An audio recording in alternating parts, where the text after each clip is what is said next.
মিজোরামের পূর্ব প্রান্তে দূরবর্তী চম্ফাই জেলার কাছাকাছি, যেখানে পাহাড় মায়ানমারের দিকে মিলিয়ে যায় এবং কুয়াশা তৈরি করে রাখে অদ্ভুত বিষণ্ণতা, সেখানে আছে এক পাহাড়ি উপত্যকা যার কথা এই পৃথিবী প্রায় ভুলেই গিয়েছিল। সেখানে সবুজ পাহাড়, বাঁশঝাড়ের প্রতিধ্বনি এবং মেঘের নরম ঢেউয়ের মাঝে এখনও হাজার বছরের ইতিহাসের সাক্ষী হয়ে দাঁড়িয়ে আছে ভাংছিয়া নামে একটি শহর। এই স্থানের চারপাশে ছড়িয়ে আছে শত শত খোদাই করা পাথরের স্তম্ভ। স্থানীয়রা এগুলোকে ডাকে কাওয়াতছুয়া রূপুই, অর্থাৎ মহান প্রবেশদ্বার। শতাব্দীর পর শতাব্দী ধরে এই পাথরগুলো বন ও শিকড়ে আচ্ছন্ন ছিল, কিন্তু আধুনিক প্রত্নতত্ত্ব তাদের রহস্য উদ্ঘাটন করেছে।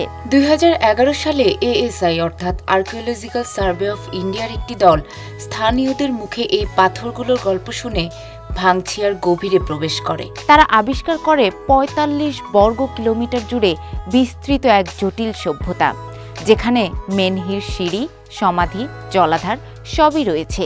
এটিকে বলা হয় ভারতের অন্যতম বৃহত্তম নেক্রোপলিস। ঐতিহাসিক ও গবেষকদের কাছে এটি পেয়েছে একটি কাব্যিক নাম, ভারতের হারানো মিশর। ভাংছিয়ার মানুষ শতাব্দী ধরে বিশ্বাস করত এই পাথরগুলো পবিত্র, পাহাড়ের প্রহরী। প্রতিটি পাথরে খোদাই করা আছে যোদ্ধা, শিকারী, নর্তকী, আকাশ এবং অজানা সব প্রতীক। 2011 থেকে 2015 সালের মধ্যে এএসআইয়ের খনন কার্যক্রমে তারা আবিষ্কার করল 170টিরও বেশি মেনহির, নিখুঁত নকশায় সাজানো ঘেরা টেরেস, সমাধি, জলাধার এবং পাহাড়ে খোদাই করা সিঁড়ি। এটি এলোমেলো নয়, এটি ছিল কোনো শহর স্থাপনের নিখুঁত পরিকল্পনা। প্রত্নতত্ত্ববিদরা আরও দেখেছে পাথরের খোদাই করা জলনালার জটিল ব্যবস্থা, যা জল সংরক্ষণ ও মনুষ্য প্রযুক্তির প্রমাণ দেয়। নিকটে পাওয়া গেছে পুণ্যস্থান ও পশুর হাড়, যা মৃত্যুর পর পুনর্জন্ম এবং আধ্যাত্মিক আচার নির্দেশ করে। এখানকার প্রতিটি খোদাই, প্রতিটি স্তম্ভ দেখায় যে এই মানুষগুলো প্রকৃতি, জ্যোতির্বিদ্যা এবং আত্মার সঙ্গে গভীর সংযোগ ছিল। ধারণা করা হয় এই প্রতীকগুলো মিজো বা প্রোটো টিবেটো বুর্মা গোত্রের অংশ, যারা খ্রিস্টপূর্ব 1500 থেকে 500 সালের মধ্যে দক্ষিণ পূর্ব এশিয়া থেকে মিজোরামে এসেছিল। তাদের সমাজ ছিল গঠিত ও সম্প্রদায় ভিত্তিক, ছিল পুরোহিত ও কারিগরের নেতৃত্ব।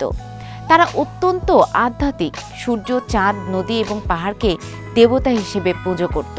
খোদাই করা ছবি থেকে ধারণা করা হয় তারা মৃত্যুর পর জীবনের প্রতি বিশ্বাসী ছিল। গবেষণায় উঠে এসেছে তারা ধান, তিল এবং সবজি চাষ করত, বন থেকে পশুও শিকার করত, পাথর ও লোহার হাতিয়ার তৈরি করত। তাদের ছিল বাঁশের ঘর ও উঁচু স্তম্ভের বাড়ি, বৃষ্টি এবং ঝড় প্রতিরোধী।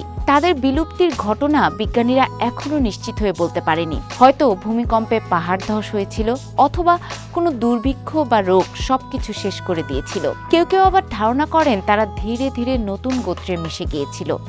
ধর্মবিশ্বাস, ভাষা, গল্প সবই মুছে গিয়েছে, তবু পাথরগুলো সাক্ষী হয়ে আজও রয়ে গেছে।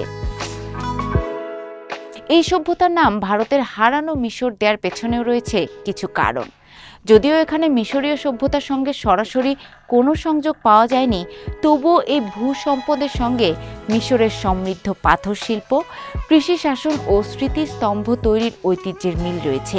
এ কারণে স্থানীয় ও প্রত্নতাত্ত্বিকরা এটিকে আভাস দিয়েছেন ভারতের হারানো মিশর হিসেবে।